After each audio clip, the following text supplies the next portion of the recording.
So here we go. So welcome everyone to our March Great War Group free online talk. Great to see so many of you. Thanks for making the time to join. And we're absolutely delighted that we've got Nigel Atter speaking for us this evening. And I think everyone's really excited about the topic of this talk, which is one that some of you may have seen an earlier version of at the Great War Group conference in Leicester or at other venues. I believe Nigel's spoken at WFA and various other organisations.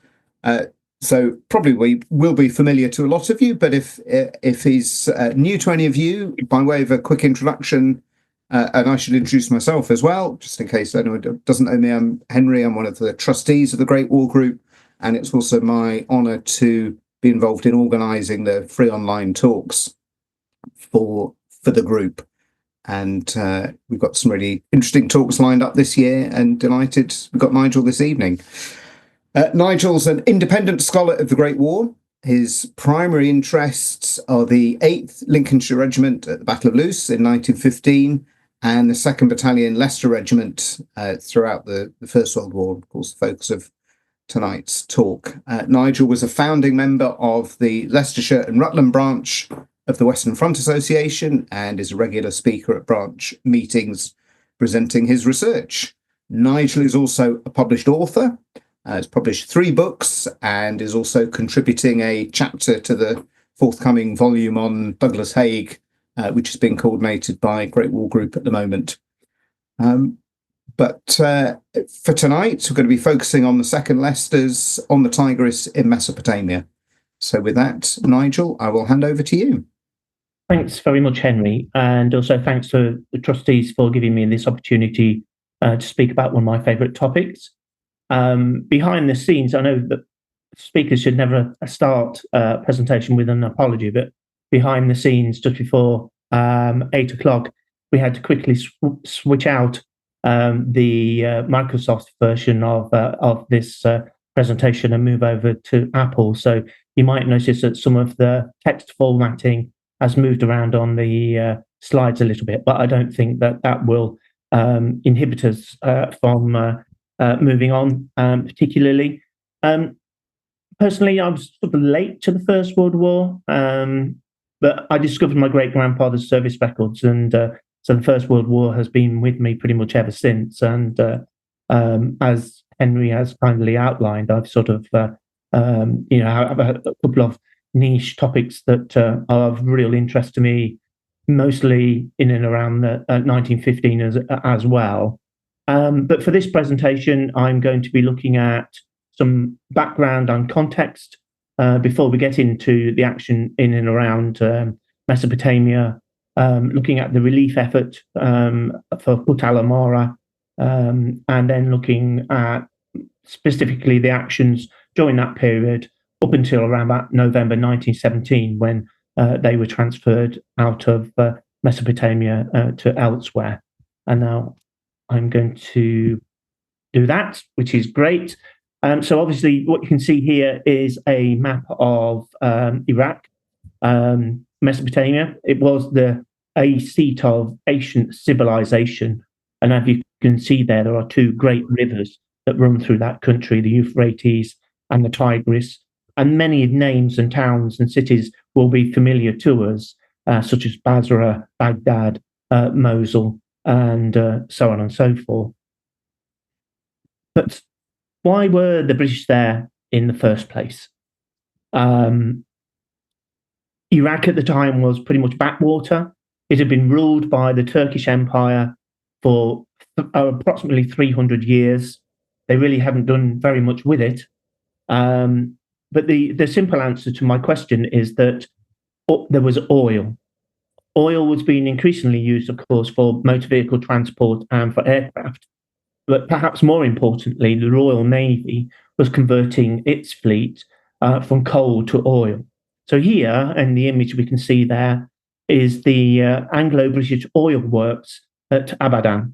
The British Indian Army, 6th Pune Division, was sent to quickly secure the oil fields and all the equipment there and to drive off the Turks and the Arabs, and to protect the oil refineries, their tanks and pipelines, to cover the landing of any further reinforcements, and to ensure the local Arabs and the local population of the British support against Turkey.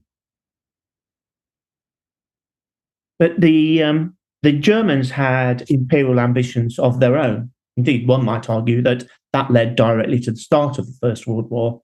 The Kaiser had visited Mesopotamia, and there were ambitions to build a Berlin to Baghdad railway. All but 400 miles had been completed before the First World War set out. And here you can see a rather dashing Field Marshal von der Glotz, and he commanded the Turkish Sixth Army in Mesopotamia. And indeed, the Turkish army was trained, equipped, and advised by the Imperial German Army. And there were a small number of German troops actually fighting with the Turks in Mesopotamia. Anglo-British ambitions, once they arrived in Mesopotamia, quickly moved and they were set upon the jewel of the crown, which was Baghdad. Charles Townshend had advanced. He had won some easy victories, and these early easy victories deceived the decision makers. And there was a massive mission drift from the original plans of just securing the oil fields and the infrastructure around it, to one where General Townshend and the 6th Puna Division were ordered to advance ever deeper into Mesopotamia, where he found his troops were some 350 miles from the sea. The logistical support and supply line, therefore, was very stretched. Townshend advanced, was halted by the Turks at the Battle of Ctesiphon, and here we can see a photograph of its famous arch. The battle there was pretty much a draw, but in achieving that, Townshend had pretty much exhausted his men, and they were harried all the way back to Kut al-Amara. Meanwhile, the 2nd Leicesters had been fighting on the Western Front, having come over from India, and they had fought in all the major actions of 1915. So at Neuve Chapelle, Private William Buckingham won the 2nd Leicester's Battalion's only Victoria Cross. They also fought at Aubers Ridge, Festubert, and the Battle of Loos. There were many decorations for bravery and distinguished conduct. As I said, Kut was harried by the pursuing Turks and Arab irregulars. He decided to seek refuge in Kut, and his force arrived there on the 3rd of December 1915. It was a town of approximately 7,000 people, but it was surrounded and besieged. Interestingly, Townshend decided not to expel the people from town, and therefore he not only had to feed his own military force, but also the local civilian population as well. And there he found himself with approximately 13,000 officers, men, and labourers. Food was thought to be in short supply, and so pressure was on to relieve Kut as soon as possible. The British responded by assembling a relief force, and this consisted mostly of Indian troops and British troops as well, of course, and this included the 2nd Leicesters, who were already on their way to the Middle East from the Western Front. The 2nd Leicesters were a regular army unit who had fought on the Western Front from October 1914. They were top-class troops and veterans of the assaults of 1915. The Indian troops were less experienced, but represented some 75% of the bayonet strength. They hadn't really had enough practice to work together as a brigade, so the 2nd Leicester brigaded with Indian troops. There was less of training, working as a brigade or working as part of a whole division. The commander at the time was Lieutenant General Almir. He had won Victoria Cross on the northwest frontier. He was commanding the relief force, but he had two massive problems. Well, actually, four. Supplies, the weather. He was also outgunned and outnumbered by the Turks. He had a reputation as a thruster, and he had the job of planning the relief of Townsend in Kut al Amara. And so problems, there were many. And because the relief force had been hurriedly assembled, it was beset from the very beginning with acute shortages and wicked problems not easily resolved. In my view, it was one of the worst theatres of war to serve in. The troops experienced extremes of 50 degrees centigrade of heat in the summer and severe cold in the winter months. They experienced torrential rain for days on end, which led to floods and mud. There were biting insects in their millions, mosquitoes, flies, and sandflies. A bite from a sandfly caused sickness. And in the early days of the efforts to relieve Kut, the men did not have sufficient mosquito nets and were thus, in some cases, eaten alive. An example of the sheer shortages at that time for the assault on the first assault in the relief on Sheikh Sahad is that there was only one aeroplane available for reconnaissance, and that wasn't always in service. And as you can see here from the slide, it was improvised staff, makeshift organisation, and because the Turks really hadn't done anything in Mesopotamia, there were no roads, no railways. In terms of military equipment, there was a lack of trench mortars, heavy guns and howitzers, even very lights, and there were a limited number of machine guns and aircraft, as I've already mentioned. But there were more problems. There was a lack of observation balloons. There was a lack of a bridging train to get over the Tigris from one side to the other, and there's the lack of tents to protect the men from the weather. Basra, 250 miles away by river, there was a shortage of river transport, and the Tigris was very shallow, so they had to have specific river transport to be able to get the men and equipment up to the front and wounded down from it. There was a poor diet, a lack of fresh vegetables, and poor quality of water, and a lack of labour at Basra to unload materials for the war there.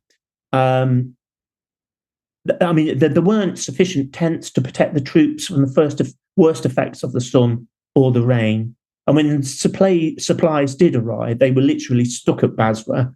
And the lack of fresh vegetables in country or by supply led, for example, to scurvy amongst the troops. So we see here what is quite a very rare photo of the second Leicesters in Mesopotamia. And the men you can see are wearing Wolseley sun helmets, which actually were made of cork. And I'm told with authority that they used to punch the top of the helmet to break up the cork so that they would use that as a comfortable pillow. And then in the next morning, they just pushed it all back out again. The Leicesters wore a black diamond. You can't see it quite here on their helmets, on the side of their helmets, to distinguish them from other units. One of the things that I wanted to do with this talk is trying to give a flavour of what the men from second Leicesters, officers in particular who left the record behind, had to say about their experiences of being in this, what might be quite a bizarre place. Second Leicesters had served in India, but I think Mesopotamia was quite a different experience for them. So this is what Second Lieutenant August Chudley had to say. So we were encamped in a large compound surrounded by a mud brick wall. Al-Garbi, that was the first camp that they arrived at, is a filthy place, he said, especially the bazaar. The village is out of bounds owing to it not being safe. On the 15th of December, they dug trenches for defence and noted that there was hostile cavalry about 12 miles away. Training commenced. The battalion practiced the daily attack and came in glorious. The men became more sunburnt and fit every day, he said. But of course, as I've indicated already, 2nd Leicesters weren't fighting on their own. They were brigaded with Indian troops, and these forces were made up mostly of soldiers from Pathans, Sikhs, Dogaras, mostly Indian troops, and Gurkhas from Nepal. The 2nd Leicesters fought their actions through the entire campaign in Mesopotamia, brigaded with the 56th Rifles, the 51st and 53rd Sikhs, and you can see images of those men in this slide here. But the Turks were underestimated in their fighting ability and capabilities by Kitchener, Churchill, and much of the High British Command. And this was really due to their poor military performance in the Balkans War of 1912, where they were easily beaten by the Greeks. However, the Turks showed their mettle at Gallipoli against the Allied assaults, which forced their evacuation in late 1915. Let's hear what the German General Lindemann von Sanders had to say about the Turks. Von Sanders knew the Turkish soldier very well and was indeed involved in military operations in Mesopotamia, but also in Palestine later on. He had this to say about the Turkish soldier. The Turkish soldier, particularly the Alatian, is excellent fighting material. Well looked after, sufficiently nourished, properly trained, and calmly led, these men will accomplish the highest aims. The Turkish soldier needs a certain amount of care and a certain firmness in his treatment. When he has learned the confidence in his superiors, they can accomplish anything with him. Because Turkish veterans from Gallipoli that had defeated the Anglo-Indian, Antipolean French forces were to confront Indian and Anglo-Tigris Corps in Mesopotamia to good effect. They certainly were tough, tenacious, and resolute. And here we have a fine image of Captain Donny Weir. He was won the DSO, Ambar, the Military Cross, and was mentioned in dispatches. Weir was born in Sydney, New South Wales, and joined the 2nd Leicesters in 1908. He was a very talented rugby player, and he was wounded 3 times during the war. He was an excellent commander of the 2nd Leicesters, taking the command of the battalion on at least 3 occasions. And as a researcher, he left an absolute treasure trove of letters that can be read at the Wigston Records Office here just on the edge of Leicester. He wrote to his mother almost every single day of the war. We'll hear more from Donny Weir later in the presentation. I just want to touch on some of the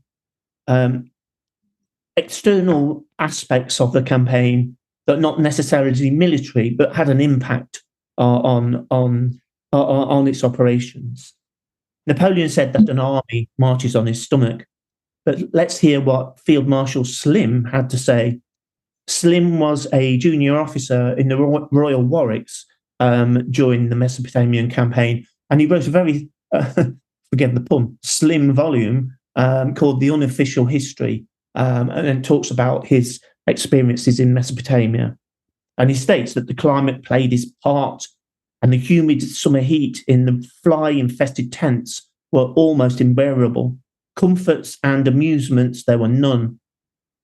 Rations were poor in quality, unsuited to the time of year, and deadly in their monotony.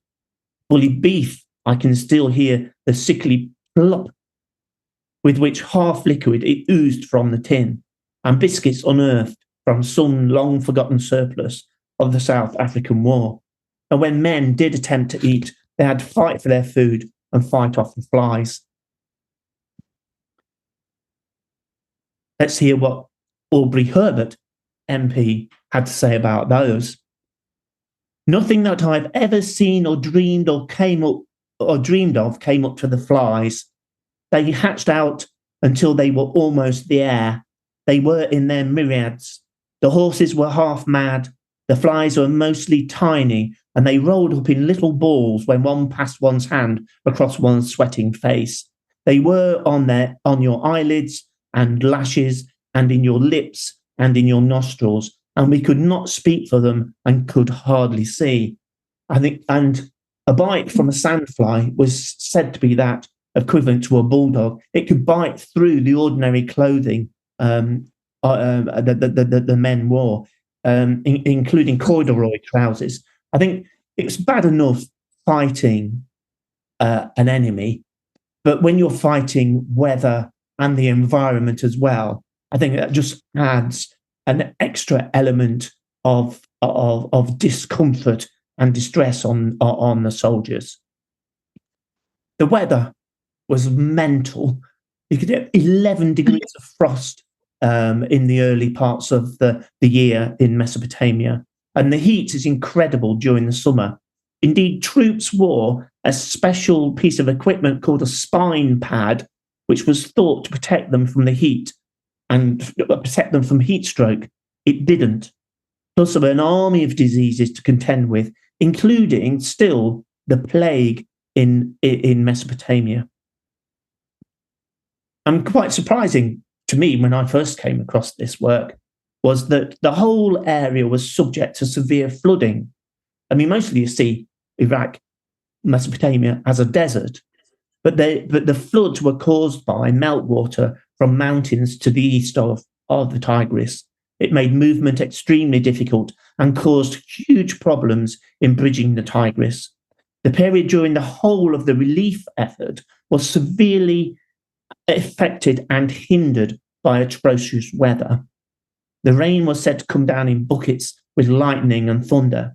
And for example, on the 18th of January, the wind suddenly veered around to the southwest, blowing with still greater force and bringing heavy waves over the boats, with the eventual result that about half the bridge was washed downstream. This portion, fouling several ships, had to be dismantled and taken ashore. Much of the superstructure of this bridging equipment was lost. So all hope of getting a bridge across the Tigris in the immediate future had to be abandoned. And this meant that troops allotted for operations on the right bank could not be deployed there. And as you can see, there's an artillery team up to his axles in water. So consequence of this heavy rain was mud, of course, and the men had to deal with it, and they were caked with it, as if they'd been in the Western Front trenches for a week. Importantly, it made movement for the men, guns, and cavalry very, very difficult indeed. Telephone communication broke down, effective artillery ranging broke down. Movement, in some cases, was almost impossible. Rifles became clogged with mud and temporarily useless. And this reminds us, I think, of the conditions of Passchendaele. I think for me, one of the worst aspects of the campaign to relieve Townsend at Kut al Amara was the medical supplies and the treatment available for wounded soldiers. It's one of the very worst aspects of the campaign. And at this stage, in the early days, there was a total lack of medical treatment supplies and medical personnel. I mean, for example, the official history at the recounting the Battle of Sheikh Sahad outlines that there were 3 orderlies and 3 medical officers to treat 1,200 badly wounded men. It meant that evacuation from the front was extremely difficult. After the Battle of Sheikh Sahad, for example, there was insufficient accommodation for the wounded, and a very large proportion were without shelter, blankets, or food. It was some days before all the wounded were brought in, and as a result, the wounded, and according to the official history, Joche is with us, endured very great suffering. Again, after the action at the Wadi, medical arrangements were still totally inadequate for the evacuation of the wounded. And there were only 2 hospitals that British troops could be sent to, one at Amara and one at Basra, some hundreds of miles away from the fighting. Transport was by boat. Even after the relief effort had come to an end, in the middle of 1916, 11,000 officers and men were invalided out of Mesopotamia in June 1916, 12,000 in July 1916, and 11,000 in August. And this was all a result of poor diet, disease, and heat stroke from the weather. So warfare in the desert was particularly challenging. Sandstorms and mirages affected visibility. The topography was flat with no discernible landmarks, and there was no cover, as you can see here on this slide. Well, horses had to be close to the Tigris for watering or died of heat stroke. In the early days of the relief force, the lack of trench maps and aerial reconnaissance made it very difficult to accurately know where the Turkish trenches were and how many Turks manned them. So these are the actions, the major actions leading up to when Charles Townshend actually capitulates his forces in Kut al Amara. And there isn't time to go into detail on each of these actions, so I'm just going to give an indication. The second Leicesters had arrived at the mouth of the Tigris on the 5th of December, but by the 6th of January, they were fighting their first action at Sheikh Sahad. 600 Turks were captured here, together with 2 guns and a huge supply of ammunition. But for the Leicesters, their commanding officer was killed in action, along with 7 other officers killed and a further 9 wounded, and with 330 other ranks also killed, wounded, or missing. After Sheikh Sahad's action there, the Turks retreated some 10 miles along the Tigris to a place called the Wadi, and the British troops here were ordered to attack with vigour. However, the Wadi was found to be 20 yards wide, 12 feet deep, with a torrent of swollen water 5 or 6 feet deep. Here, the Leicesters attacked with their Indian comrades in the 28th Brigade. There were heavy casualties from shell and machine gun and rifle fire, and finally they were forced to dig in and finally withdrew. 4 officers were wounded, including the replacement commanding officer, with 22 other ranks killed and 175 wounded or missing. Of those battalions that went into action, 3 out of 4 lost their commanding officers. On the 21st of January, at Hannah, the Leicesters were in reserve. There was no offensive operations in February, as the troops needed to be reorganised, rested, refitted, and await reinforcements. The operations on the right bank of the Tigris consisted of assaults that were frontal over open plains against well-entrenched positions. The ground was sodden, but the British commanders had no choice but to send their men against positions where they weren't entirely sure where the Turks exactly were. So here we can see a map that I've drawn from the official British history, and as you can see on the left-hand side, with a little horseshoe shape, is Kut al Amara on the left-hand side. But the Wadi camp and the River Wadi is at around about 1 o'clock, and to the left of that is Hannah and Saniyat, and further down towards, say, 4 o'clock is the Duluja Redoubt. Most of the British troops are on the left-hand side of the River Tigris, so they're stuck in between the river with the marshes on their right flank. And you can see that the Turks had dug trenches between the marshes and the rivers, and because of the difficulty of bridging materials and getting troops over onto the other bank of the Tigris, it was really very, very difficult and challenging military operations. However, one of the most innovatory attacks that took place during this time was an attack on the Deluja redoubt itself. This involved an overnight march over the desert. It showed a huge amount of innovation, and at the time, perhaps unique in the British Army. It had a real chance of success. There was that would be a surprise. The Turks were literally caught asleep when the Indian and Anglo forces arrived in position. However, Almir was convinced that an artillery bombardment must go ahead, even though some battalion commanders had permission to assault the redoubt without an artillery barrage.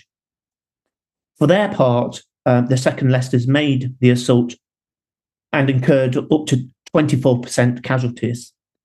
They dug in 3 times and marched 48 miles in 53 hours. Their CO was wounded, and Weir took temporary command of the battalion once again, in fact, for the 3rd time. Unfortunately, though, the time that the artillery bombardment went in gave the Turks time to man their trenches, and the British assaulting force ended up returning to their supporting positions. And as a result of this, Alma was sacked, and he was replaced by Geringe, who had a reputation of being rude and unpleasant, but nonetheless he was commended for his untiring energy, ability, and devotion to dealing with difficult situations. He was known as a fire eater, but loathed and distrusted by some. Unfortunately, the Tigris Corps didn't fare very much better under his leadership. The assault on the Turkish positions at Hana on the 21st of April was described by an observer as a torrent of death. Of the 607 Leicesters that went into action, 308 of them were casualties, some 46% of the battalion.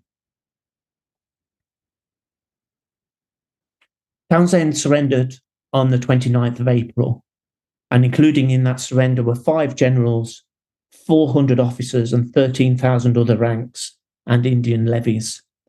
After the 5-month siege, Townshend really had run out of time and had run out of food. His garrison surrendered, and 4,250 prisoners of war died on death marches en route to camps in the north of Mesopotamia. It was the worst British defeat of the First World War. And writing on the 18th of May, 1916, let's hear what Captain Weir had to say about the conditions at the front. I often feel like putting the address on which a good many Tommies do as hell. It is quite the nearest I have been to it anyway. We used to grouse at Madras, but that was paradise compared to this. It is getting devilish hot, and the flies and mosquitoes are awful. His Arab hirelings have been just about as brutal as they could be.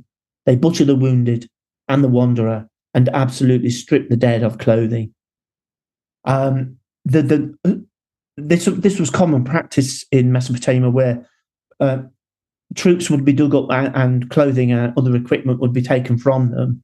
And this included Lieutenant David Costa-Royce, who lived only 20 minutes or so from where I am. And the Battalion War Diary describes Royce's burial and the battalion attending it, but his body was dug up by Arab irregulars and lost. So he's actually remembered on the Basra Memorial. The civilians that had been kept behind in Kut also paid quite a severe penalty by the Turks, who either shot or hung 50% of the population once it had been recaptured.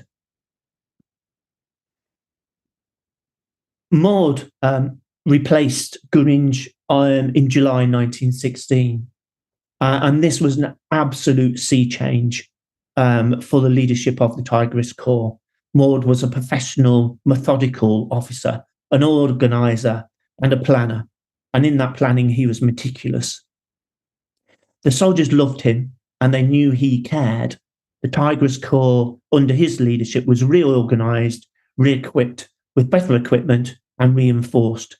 River and overland transport was vastly improved under his direction. And sorry about the text moving around on the slide a little bit, but as you can see from this, Maud planned and executed a steady series of victories, including the capture of Baghdad on the 11th of March 1917. And this was the first time anywhere that a major capital city had been captured by the Allies. It was a decisive victory for the Indian Anglo forces and a crushing blow to Turkish forces and German aspirations. Let's hear what Captain Donny Weir had to say about the capture of Saniat on the 22nd of February, which had been nicknamed by the troops as the Trenches of Death. And he went on to say, operations had been a thundering success. We have in the past fortnight given the Turks a thorough thrashing. Our brigade took a leading part in the assault on Saniat and did splendidly with comparatively few casualties. The dear old regiment was wonderful and saved a very awkward situation when things took a sudden bad turn.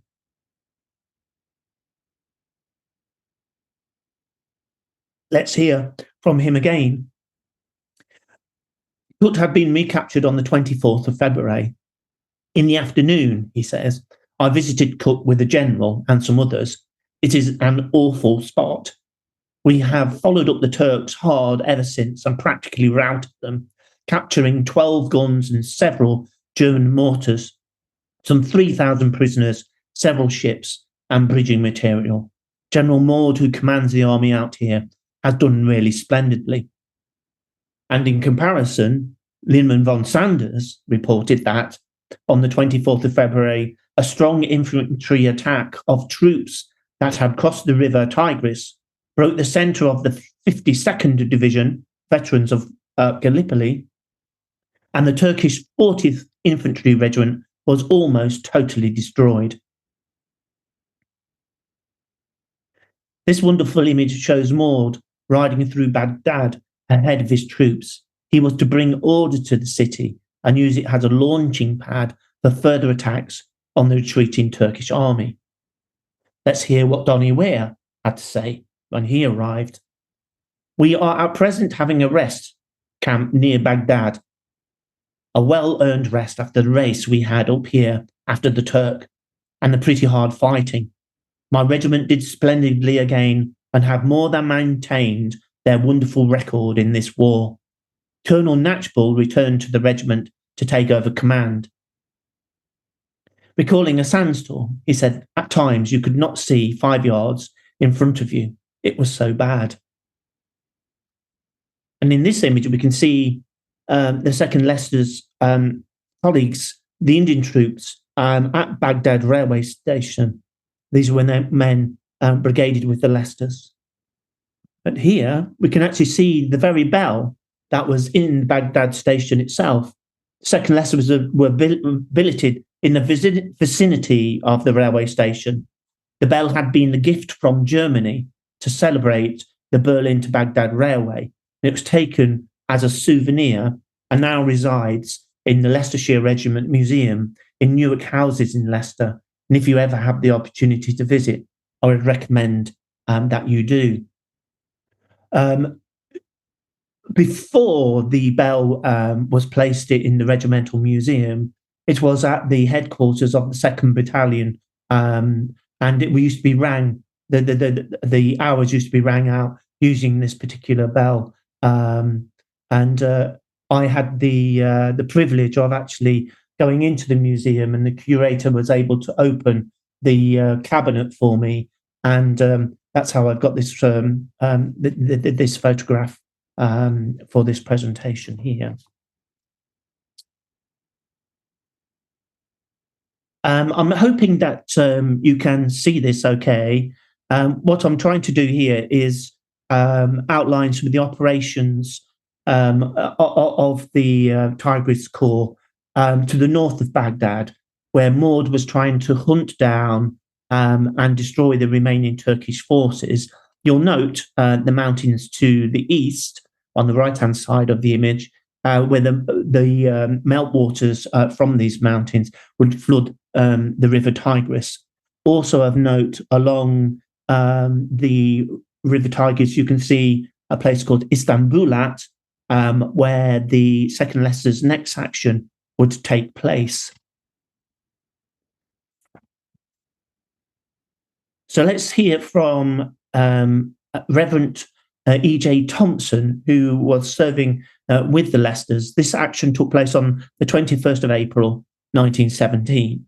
And it's worth reading at length. He said, at 4 p.m., we put down a concentrated bombardment of 20 minutes.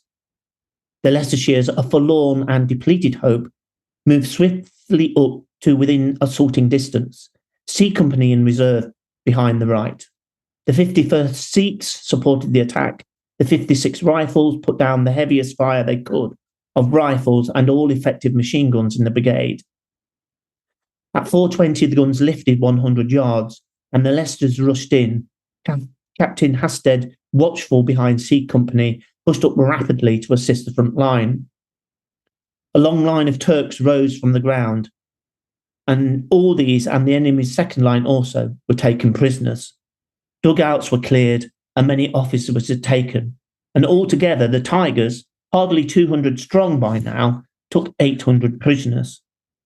And whilst our scanty stock of ammunition was being fired at, the Turks rapidly retiring, the Leicestershires were pushing far out of reach of telephone communication. To Captain Diggins fell an amazing success. Suddenly there were flashes in his face. Guns, he shouted, and rushed forward. On and on he rushed, till he reached the enemy's gun, he and 3 men of A Company, which he commanded.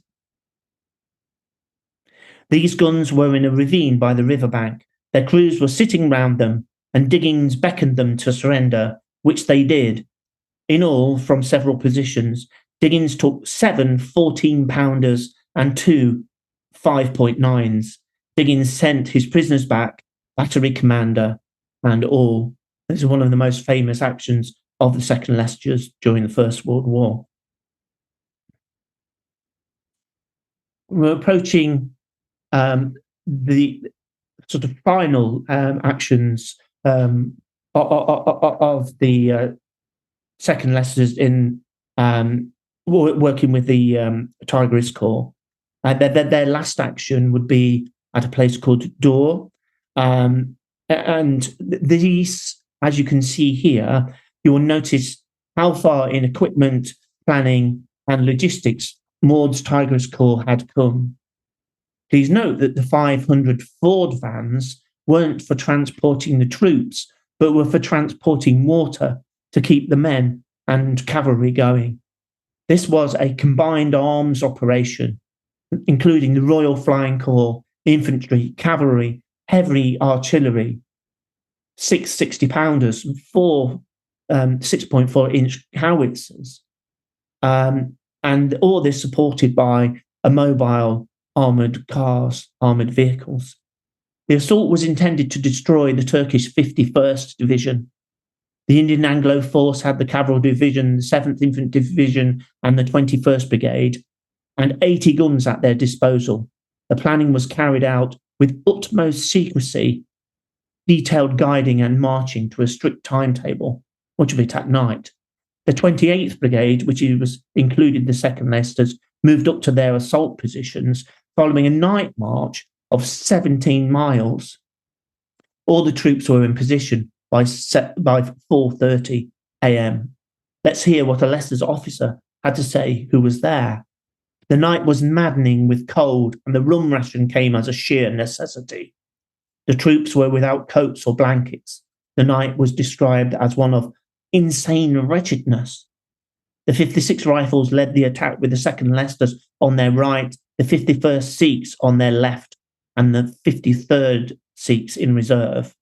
The advance was pushed on with the utmost vigour, and by 11 a.m., all objectives, that's the Turkish 1st and 2nd line trenches, had been taken, and the enemy once again was in full flight. The Turks had been caught by surprise. The 2nd Leicesters had 8 men, just 8 men slightly wounded, who refused to leave their posts. And after the assault on Drur, the 2nd Leicesters were ordered to Egypt in readiness to take part in the final battles to capture Palestine from the Turkish and German forces there. And here we have a fabulous photo of the 2nd Leicester's officers before the pyramids prior to the embarkation for Palestine. Let's hear what Second Lieutenant Chudley had to say about the 2nd Leicesters.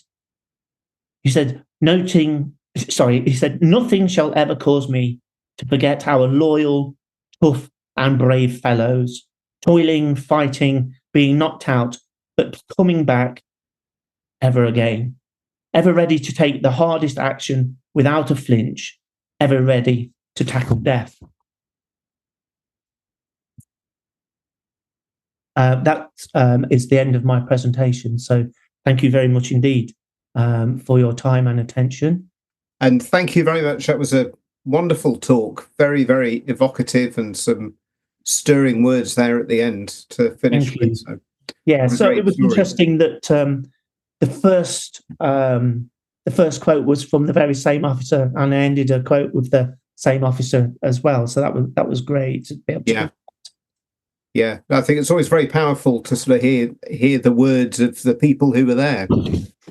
Yes, indeed, and I mean, sometimes I think that those voices are forgotten, and it's been a part of my work when presenting my research is to include the voices of men that were at the front, not just those from the British side, but also from those from the other side of the wire as well. Yeah. So I hope that's was enjoyable for people attending. Yeah, excellent. Well, you may be able to see there's some great comments coming in on the chat, all very complimentary. And as per usual, with our very engaged audience, we've got questions. Excellent. So if you're happy to address those, I am. I'll just take them in the order that they were posted. So, Chris Brown, you were first. In fact, I think you had 2 questions to ask Nigel.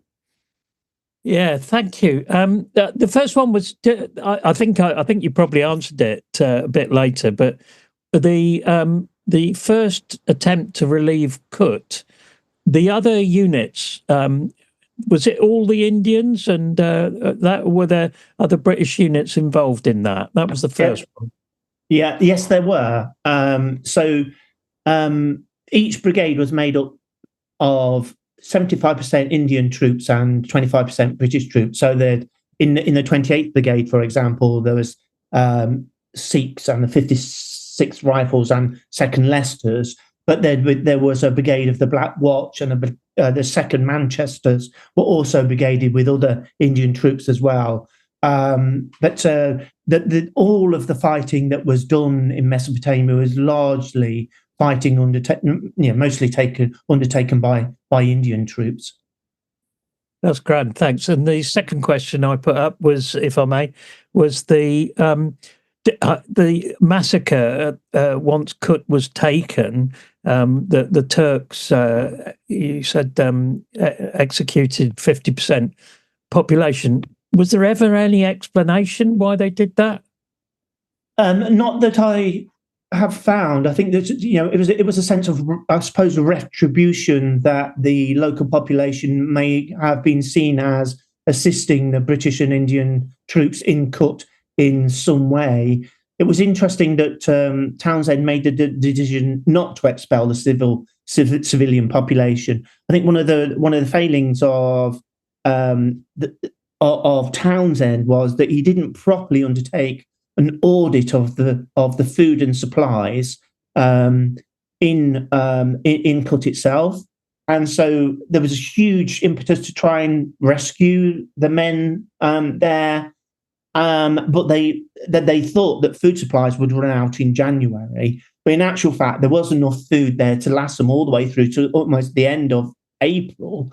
And I suppose if that had been known, then the High Command could have taken a little bit more time in in building up its forces, make sure there was more artillery, a greater assaulting force.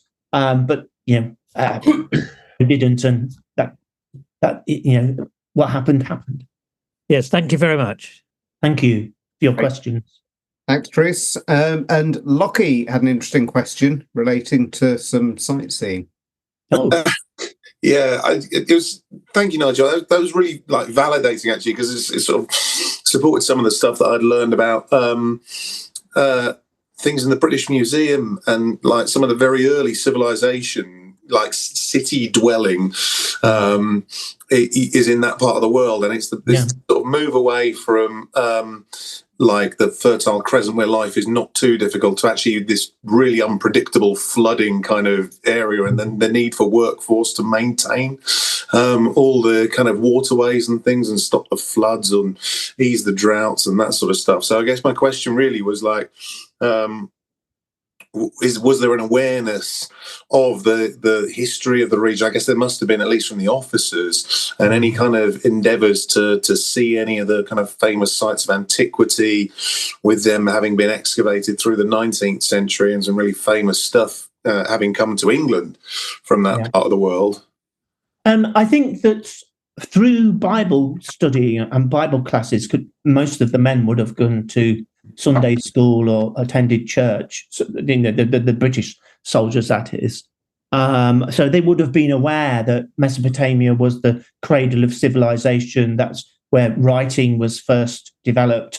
And as you say, there was an infrastructure there to support the development of the human race, actually.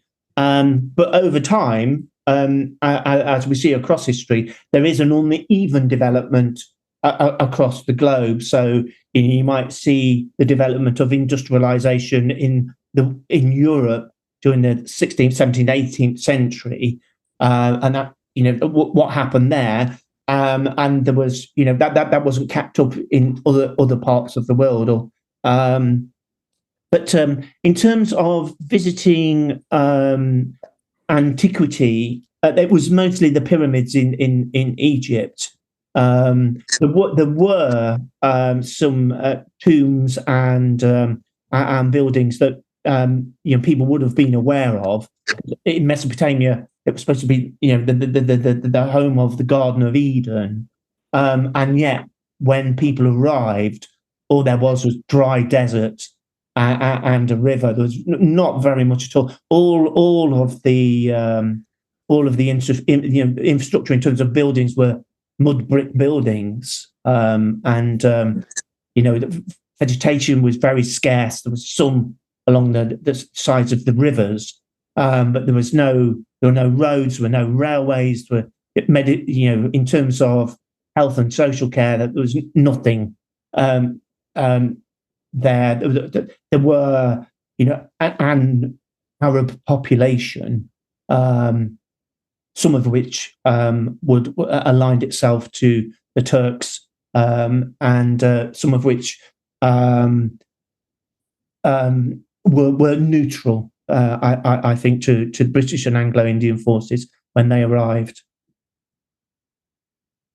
Does that answer your question, Andrew? Yeah, I think so.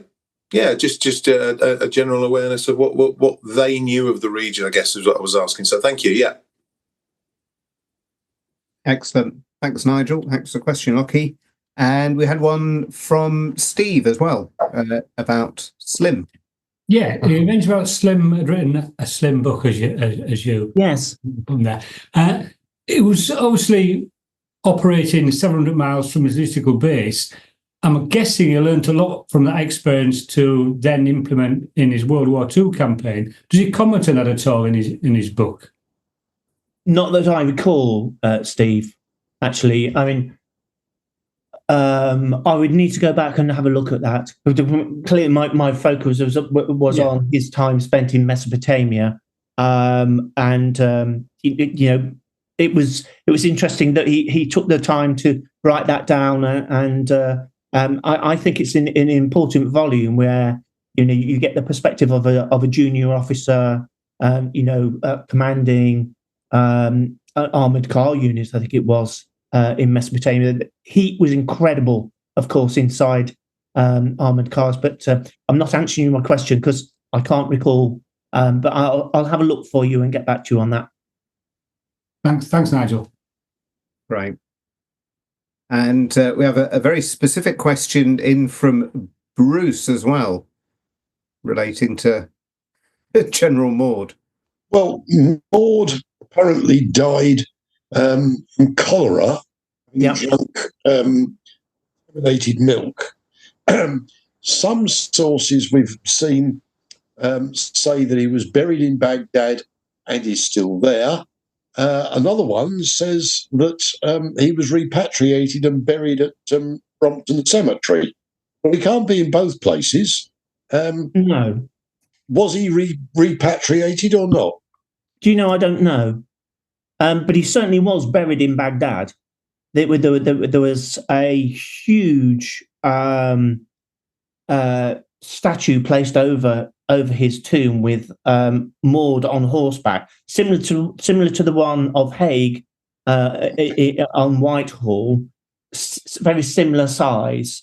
Now that obviously that since has unfortunately been destroyed, but I actually don't know whether he was repatriated. I would need to find out for you because I don't know for sure. Else, I was intrigued because by the time he died, the decision had been made against repatriation at all. Yes. Yeah. And then how on earth do you repatriate from Mesopotamia? Intuitively, I would think that he's still there. The second Leicester's commanding officer, Natchbull, died of fever in Baghdad, and he's buried in Baghdad Cemetery. So he for sure is still there. Whether Maud was repatriated or not, I don't know. It seems unlikely, but I would need to find out. I will. I'll attempt to find out where he is for sure. Thank you. Love the talk, by the way. Thank you. Right. So a mystery to investigate there. Yes. A disappearing general, or maybe not. So there's no other questions in the chat. I'll just kind of glance around the room virtually to see if anyone has a burning question they want to ask while I have the chance. Just what people are thinking. I've got one for you, Nigel, if that's okay. And it's related to Captain Weir, Donnie Weir. Yeah. Letters were such a great legacy and gave really good insight. So you mentioned he was from Sydney originally. Mm. How did he end up joining the Leicesters in 1908 then? Was there a family connection? Yes, there was. So his mother and family were here in England. Right. So whilst he was born over in Australia, his family was based in the United Kingdom. In England. So, what Weir's archive is utterly incredible. It comes in huge, like A4 size stacks of letters, tied up with pink ribbon, and I think there are something like 8 volumes all in all. So the letters begin from the beginning of the First World War all the way through to the end. He came back to the United Kingdom and was promoted to Lieutenant Colonel and commanded a battalion of, I think, the West Yorkshires, 8th West Yorkshires on the Western Front towards the end of the war, and then returned to India with the Leicesters post-war and died of cholera himself in 1921. But he is the only Leicester's officer to be remembered on the India Gate in Mumbai, Leicestershire, and underneath is his captain, Donnie Weir. Gosh, how fascinating. Yes. Sounds as if with that incredible archive, I mean, that would be worth, there's got to be a book in that, hasn't there? Well, it's an edited volume of his correspondence. one of the things that I've been thinking about is tackling that, because I've been through some of the archive. Some of it is very, very difficult to read, being grey pencil on grey paper. And even with taking a photograph of it and trying to enhance the contrast, it's still quite difficult to read. But I have been thinking about going back to the archives and seeing if that's sort of doable. Because I've of his archive, I've read from 1914 through to 1917, but then there's that bit from 1917 to 1921 that I've not looked at as well. So, but it is an incredible archive. They did a very, very detailed description of the Battle of Neuve-Chapelle, for example, and particularly the German counterattack on the 12th of March 1915, which was shot down in part by men from the 2nd Leicesters. Yeah. I think it's a very valuable archive and ought to be known by more people. So I will go and have a look and see how challenging that might be. Well, maybe a nice little project for you when you finish the Hague chapter. Yes. Yeah. Now you've had your eyes fixed, Nigel, you might be able to read it better. Let's hope. Locke says, "Get busy, Nigel." There you go. That's good. I'll have a look, definitely. Yeah, fantastic. Well, that seems like quite a good place to bring things to a close this evening. So we'll say thanks once again, Nigel. Superb talk, brilliantly delivered. Thank you very much. Visuals, and really enjoyed that. Look forward to the next one.